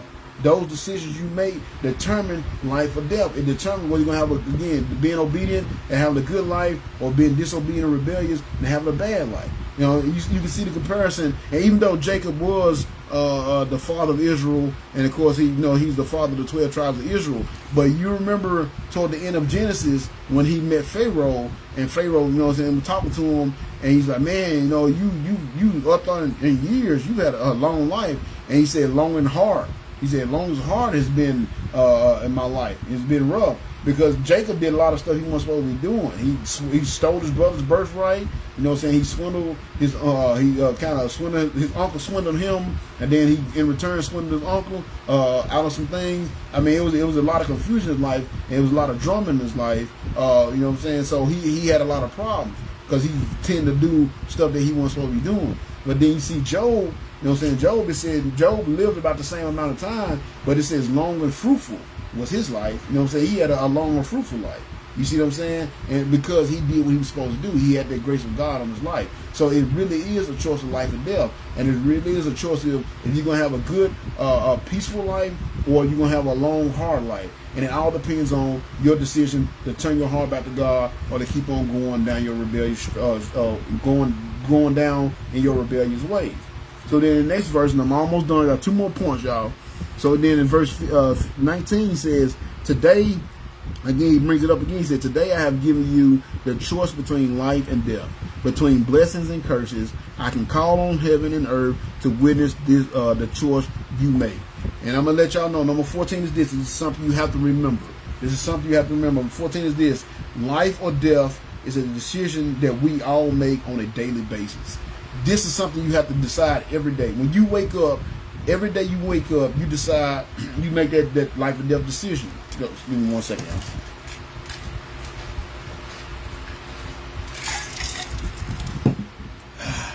Like I said, every day you wake up, you have an opportunity to do something for God. So every day you wake up, you make the decision. You know what I'm saying? Because some people, they wake up with the intentions of doing stuff they know they're not supposed to be doing. And then some wake up with the intention of doing what they're supposed to be doing. That's a daily thing. Because a lot of people think you'll get to a point and you just coast. Like, oh, I've been so good so long, I can just, coast on through. And it don't happen. You have, every day you wake up, you still have that battle. Because you still have, your flesh want to do one thing and your spirit want to do another. Every day. That's an everyday battle. So every day you wake up, you have to make that decision. And that's what he's telling them there. He said, today I have given you this choice. And I'm telling you, that's every day. That's a choice you make every day. When you wake up in the morning and you decide that you're going to do what you want to do and go where you're supposed to be doing, do what you want to do and go where you want to go, then you're choosing death. You know what I'm saying? You're rebelling against the Lord and you're choosing the possibility of death. But when you wake up, you're like, man, because one thing I try to do every morning, and I don't do it every morning, some mornings I forget, especially when I'm running, if I wake up late and I just jump out of bed and start getting ready, but every day I wake up, and the first thing I try to do before, when I open my eyes, and I see I've made it through the night, the first thing I try to do is thank the Lord for that day, and tell him to guide me, ask him to guide me where I need to be. It's just a simple prayer. Thank you, Lord, for giving me another day on this earth. Please guide me to where you want me to be. You know what I'm saying? Help me get everything done that I need to get done, and give me everywhere I need to be, everywhere I'm supposed to be, according to your will. That's something I do every day before my feet touch the floor. You know what I'm saying? And the reason why I do that, because I want to make sure that as soon as I get out of my bed, I make that decision to choose life that day. Like I said, when you make the decision to follow the Lord and what the Lord has for you, then you're choosing life. But when you decide to do your own thing and go where you want to be going and do what you want to be doing, yeah, he did. He stole his blessings. He did all kind of things. That's why his life was rough, Talitha. I'm glad you was able to join in here. But you know what I'm saying? But again, you make that decision every day. Every day. That's why you have some days where you do good, and that's why you have some days where you backslid. You know what I'm saying? Those days that you backslid, what happened was that day when you got up, you made a decision that you're gonna do what you want to do instead of do what you're supposed to be doing. And that's why that's why people backslide. And you're like, how can that happen? Because that day you made the choice to follow your own way instead of God's way. So you gotta understand, that's every day. It's just like, with my diet. I've been on this diet for almost 5 years, well, a little over 4 years now. And you would think after eating a certain way and doing a certain thing for 4 years, it'd be easy. It shouldn't be a problem. It'd just be almost a habit to do it. No, every single day I wake up, I still gotta decide, am I gonna eat the way I'm supposed to do it now? Especially at my job, because we don't do it as much no more because of COVID. But before COVID hit, man, they was eating something just about every day. You know what I'm saying? Just about every day you walk in, there's donuts on the table, or it's pizza on the table, or some cookies on the table, or something like that. So I had to decide every day, I'm gonna stay on my diet. I'm gonna stick with my diet. I'm gonna stick with my diet. I had to make the decision every day. And I never get to the point where I just coast and those sweets and stuff that I love don't bother me. No, it's going to always bother me. But I have to decide, am I going to give into it, or am I going to do what I'm supposed to do? It's the same with the sins of this world. You know what I'm saying? If you into men or women, you know what I'm saying, or being, hearing that, you have to make the decision every day. Every day, because that temptation is always going to be there. If you're into drugs, you're going to have to make that decision every day that you're not going to do those drugs today. If you're into alcohol, you got to make that decision every day that I'm not going to do that alcohol. You know what I'm saying? And if you're supposed to be serving the Lord, you got to make that decision every day. I'm going to get up and do what I'm supposed to do for the Lord. I ain't going to lie, y'all. I felt like with Tuesday not being my normal day, I'm like, man, honestly, I don't even really feel like it today. But I know I didn't do it yesterday, and you know what I'm saying? Me, I'm committed to at least doing once a week, unless I'm on vacation or something like that, or I'm out of town where I can't get to it, to be here to do this lesson, because there's no telling who might need it. The day I take off might be the very day somebody was looking for a word, and the word that I was going to bring that day, I didn't do it because I wanted to take off. You see what I'm saying? So it's important to commit to it, but I have to make the decision every day I'm going to serve the Lord. You know what I'm saying? It gets hard. You know what I'm saying? You're talking to the same people over and over, and you're trying to guide them a certain way, and the very thing you tell them to do, they won't do, and the very thing you tell them they need to stay away from, the very thing they doing, man, it gets hard. And sometimes you want to give up. But I have to make a decision every day. You know what? I'm just going to keep going forward. I'm just going to keep on going forward. I'm going to keep on doing what I need to do to do God's work. So again, number 14, life or death is a decision that we make, that we all make on a daily basis. Every day you wake up, you have to serve the Lord, to be able to serve the Lord, to be able to have a close relationship with the Lord, and to be able to do the things the Lord wants you to do is intentional. You have to make a decision. It's not going to just happen. It has to be intentional. It's intentional. It's you making a decision and then putting forth actions to show that you're going to follow that decision. That's something that we have, every single person have to do every single day. And like I said, if you got a day where you feel like you backslid and fell off, then you just know the reason why you did that, because you didn't make the decision to follow life that day. You decided to follow your own way, which leads to the path of destruction. So make sure you remember that every day. You're never going to get to a point where you coast. You're never going to be so holy and so good that you're never going to sin, and you don't have to worry about sin. It don't affect you. The temptation of this world is going to always be there. You know what I'm saying? It's going to always be there, but you have to decide whether you're going to give in to it or not, and that's something you have to do on a daily basis. So find the last point and the last verse, y'all. Last point. I'm almost stuck to my time. I'm on a few minutes over. The last point and the last verse is this. He said, today I have given you the choice between life and death, between blessings and curses. I call on heaven and earth to witness the choice you make. Oh, that you would choose life, that you and your descendants might live. Choose the Lord, to love the Lord your God and to obey him and commit yourself to him, for he is your life. Then you will live long in the land the Lord swore to give your ancestors Abraham, Isaac, and Jacob. And number 15 is this. This is something you should be doing. If you want to have that close relationship with the Lord, you always want to have the Lord's blessing on your life, then number 15, you should be praying every day for wisdom and discretion to always choose life.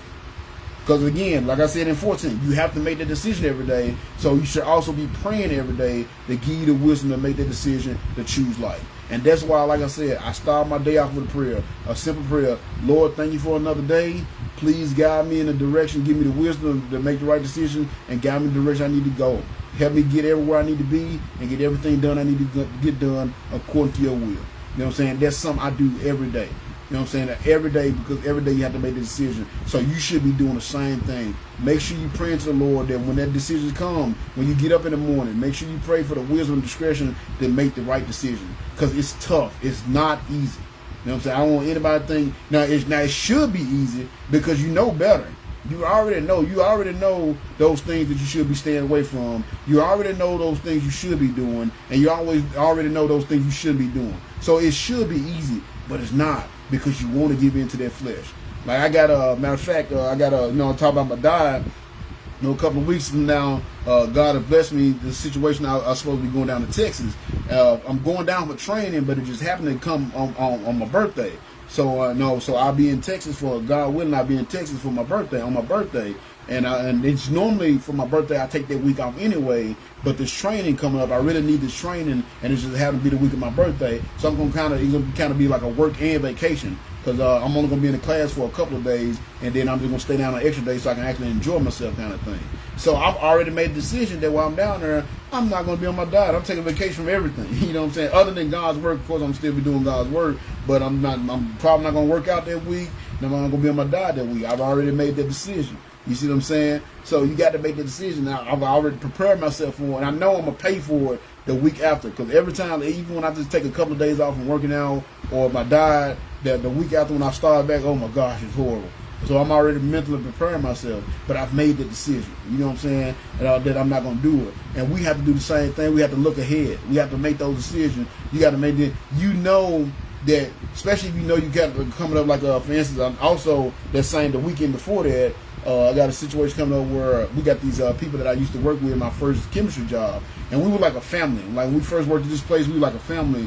And I worked there, started working there in 2004, and still to this day, some of the people we still hang out. At least once a year, we get our families together and hang out. Now, most of the guys, the people there, they like to drink. You know what I'm saying? There's always going to be some alcohol and stuff there. So I already know going into that situation that there's going to be alcohol there. So I got to make a decision before I get there.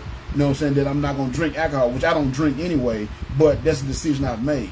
So, you know what I'm saying? I'm not, if you say, oh, well, I'm going to see how it go, I'm going to see who's there, see what they got, then guess what? 9 times out of 10, you're going to end up drinking. You know what I'm saying? You have to make a decision not to do that. You have to have the wisdom to do that. You know, it's just like I said, I walk into work and there's some donuts on the table. I have to make a decision. I'm not going to eat those donuts. Because sometimes what I'll do, I'll be like, man, let me just see what they got in there. And every single time, y'all, I'm telling y'all, every single time, if I open up that box and I see one I like, my favorite kind, I'm going to eat it. You know what I'm saying? So I've made a decision that if I see donuts on the table and it's not my cheat day where I can eat donuts, then I'm just not going to even look at them. You see what I'm saying? That's the kind of wisdom you got to ask God for. You got to ask God for the ability to foresee. You know you're coming up in a situation that can be bad for you. You know you're coming up in a situation, you're going to be around some people that's going to be doing things that you no longer do. Or you're going to be in a place that can possibly get you to do things you no longer do. Ask God for the wisdom to always choose to do the right thing. You know what I'm saying? Because again, it's not easy. It's not something, I said, not just habit forming. You just get a habit of always doing right and you don't have to worry about it. No, you're still going to be tempted every day. You know what I'm saying? You still have to make that choice between life and death every single day. But I'm praying that you will pray for the Lord to give you the ability and the wisdom and discretion to always choose life. And that way you can have that peace of God on your life. So I thank y'all for joining me. That's the end of the lesson today. I just went a couple of minutes over. I was trying to stay within an hour and a half, but I think I did a decent job. But I really liked this lesson. Like I said, the kind of end points kind of got away from the main point. But the main point was we serve a God of the next chance. And you know what I'm saying, for you guys that came in toward the end of it, the majority of the lesson what we was talking about is getting back to God. Even though you strayed away, even though you went the wrong way, you've done wrong things, you're never too far away from God to turn back to God, because He's always willing to give you another chance once you make that wholehearted commitment to get back to Him. So if you missed the video, you like the end, and you want to go see the beginning, just y'all know I'm going to post it on here. Once I get done, I'll post it on my page and go back and watch it. But I really think it's a great lesson. And like I said, the reason why I really want to do this lesson is because I've come across so many people over the last few weeks. I was so winning on just talking to people in general, because I'm always talking about God somewhere, that feel that they can't do anything or they can't get saved, they can't do nothing for God because of all the bad they've done. They feel they're too rotten and too spoiled to do anything for God, and that is nothing farther from the truth, because our God is the God of the next chance, not the second or third chance, but the next chance. And that moment you make that decision, that wholehearted decision to turn your heart back to the Lord, then guess what? He will be there with arms wide open, waiting to bless you once again like He did before. So again, I thank y'all for joining me tonight. I hope y'all enjoyed that. I really appreciate y'all being here, because like I said, it's not my night. I'm normally here, so I thank y'all for being here. I hope I didn't mess up your schedules or whatnot. And of course, I'm gonna go ahead with my ending announcement, and that's the same. If you've been here a million times, you've heard it a million times. But if there's anything in particular, like right now, like the reason why I didn't put the title for this lesson on Facebook today, because I didn't put it together till I got home and I started reading through my Bible, and that's the one that popped out to me. So I don't have anything set in stone for right now. So if there's anything you want me to talk about that I haven't covered before, or there's any lessons or stories that I've never covered and you would like to hear me cover, y'all just inbox me and let me know, or whatever particular subject you want me to talk about, and I will work that into my lesson plan. Because right now, next Monday, I might go ahead and do chapter 31, but something else might pop up between now and then. But chapter 31 is a good chapter as well. So I'm kind of trying to finish on through this Deuteronomy and jump into Joshua here in the next few weeks. But if there's anything you want me to talk about, please inbox me and let me know, and I'll work into my lesson plans. Continue to share the videos and tell people about it, tag people, especially looking at this, and this lesson may not have necessarily pertained to you, but it did pertain to somebody that you know, that you think they can benefit from it. Let them know, tag them in it, share it with them. My stuff is always public. I just want to get these words out. I feel the Spirit get to me so I can get others, and I just want to continue to help people change their lives and come close to the Lord, but also continue to help grow this ministry. So continue to share these videos and tell people about them. Of course, if you're watching this video, we didn't really talk about salvation tonight. We talked about people getting back to the Lord after they've strayed away. But if you're not saved, you're not 100% sure that if you were to die today, you would go to heaven, please, please, please don't hesitate to reach out to me and let me know, and I would arrange some time where we can talk about it, or arrange some time where you can talk to somebody else about it. But that's the most important decision you ever make in your life. So please do not go around in uncertainty, not knowing that you would get to see Jesus when you go through that door called death. And then also, if you need any kind of spiritual counseling, or you got any kind of spiritual questions, something you maybe don't quite know about the Bible, or just want to talk or see if I can help you, guide you in the direction that you need to go, please let me know. And again, I can set some time up so I can do some counseling with you. And I don't know everything. I'm not a theologian, but God has blessed me with wisdom, and it's strictly by His grace. It ain't that I'm so smart, because God has really blessed me. So I can share the wisdom that He's given me, and maybe that'll help. But I would, and if I don't know, I promise you, I will have the resources. I have enough resources where I can find out the answer to your question and do the best I can to help you. And as always, if you want to catch any of my old stuff, you go to my YouTube page. This is my YouTube page, and you catch some of my old sermons. I got a fan blowing, that's why I'm having to hold it like this. But go to my YouTube page, type in God's Servant / Lost Sheep Ministries, just like that, with a space between each one, and it'll take you to my channel, and you can see all my old stuff. So I thank you guys once again for joining me. I pray this lesson helped you. And again, if you're one of those people out there that feel like you've done so much wrong, or you've got so far away from God that you can't do nothing for God, I want to let you know that is a bold-faced lie. And if you continue with that attitude, the devil is winning. Don't let the devil win. Tell Satan he's a lie, and you're going to make that whole heart commitment, turn back to the Lord, so the Lord can use you in a mighty way, and you can get those blessings on your life once again. So I thank y'all for joining me. I'm going to go ahead and pray and get out of here, y'all. Dear Lord, Heavenly Father, thank you so much for your grace and your mercy. Thank you so much for the many opportunities that you give us all, Lord. I talk about exhausting opportunity. I don't know how many I went through, Lord. I don't know how many times, even as a child, I honestly knew it from the beginning as a child that you was calling me to do something mighty in the church. From all of the stuff that I did in the church that I was going to when I was younger, I knew the whole time, Lord, but I was running from it. And I was trying to do what I wanted to do instead of what you wanted me to do. And there's so many times I could have been dead. There's so many times I could have been in trouble. There's so many times that bad things could have happened, and you was always there for me. Why? Because you was the God of the next chance. It wasn't just the first or second chance. I'm probably on chance 3 million by now, Lord, but you was there with me, and you were constantly there for me, and you was faithful to me even when I wasn't faithful to you. And I'm so thankful for that. And I pray that I was able to help others see the same, that you do the same thing for them. You didn't just do that for me because I'm something special or somebody special. You did that for me because that's who you are. You're a magnificent God. You're a wonderful God. You're a long-suffering God. And you're just sitting there waiting for us to make the right decisions, to turn our hearts back to you. Because once we do, you'll be sitting there with arms wide open waiting to spoil us once again. So I pray this lesson just touch the heart of all those that heard it, Lord, whether they watched it live or they watched it later on. And I pray you just continue to let your spirit flow through me, to use these words that you've given us to guide others in the direction they need to go so they can honor and glorify your holy name. Let's watch over us as we finish up this night, Lord.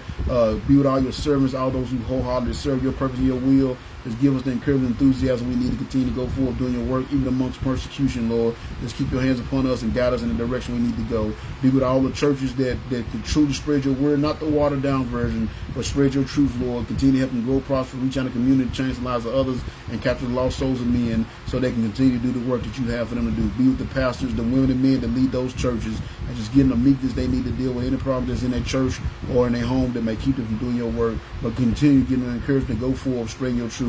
Be with our faithful saints that work out of the churches as well. Help us do our part to support the pastors and build your kingdom, Lord. And just be with all your saints that's going through the fire. Give them the courage they need to continue to go forward so they can do the work you have for them to do as well, Lord. And they be able to honor and glorify you because they have the ability to make it through, even though all the things they're going through. We ask you to just continue to watch over this nation, Lord. Help us see how far away from you we've gotten, and help us turn our hearts back to you, Lord. That's really as a whole. I would pray to this nation as a whole, because this nation as a whole, Lord, we have turned our heart away from you, and we are on that path toward destruction. And I pray that this nation as a whole will turn our hearts back to you and get back on that foundation that this country was built upon before it's too late and we get to that point of no return, Lord. And I also pray, Lord, that you would just watch over all of our political leaders, all those you put in charge over us, Lord. Be with them and get them the wisdom to make the right rules and regulations so we continue to worship you freely, so we continue to wholeheartedly serve your purpose and your will with our lives. We ask you, Lord, just be with all those in the military, keep them safe and protected while they're away from their families, and just keep them safe and be a wall of protection around them. Give them wisdom while they're in the field, and just help them make it back home safely to their families. And we pray for the day them and their families can have where they can embrace each other once again. They're able to honor and glorify you because of their ability to do so. I pray for unity among all of our churches, Lord, so we can come together as brethren, so we can really bring this world back to you, Lord. And I pray for all those that's being misused and abused in this world. I pray you keep your healing hands upon them so they can recover from the trauma that they're going through. And I pray they have you quicken their spirit so they don't have hatred in their heart towards you because of what they're going through, Lord. And I pray for you to make a way for them to get out of their situation. Sorry, y'all.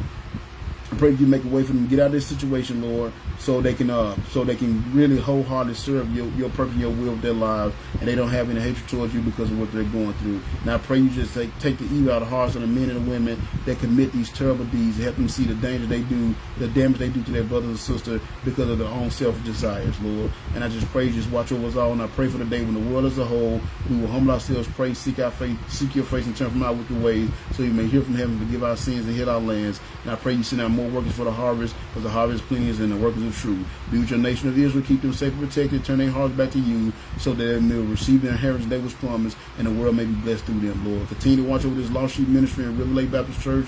Continue to use us in a mighty way to bring this word back to you, and just keep your hand upon me and my family, my friends, and my ministry, and help us all do our part to bring this word back to you, and let the world know that there is a God that sits on high and looks down low, and he is our King and our Lord and our God. We thank you so much for tonight. Thank you for all these ones that's joined us. And I pray that your spirit will touch their heart and use them and use me to continue to do the work you have for us to do. We love you so much. We thank you for everything. And say this prayer in your wonderful Son, in Jesus' name.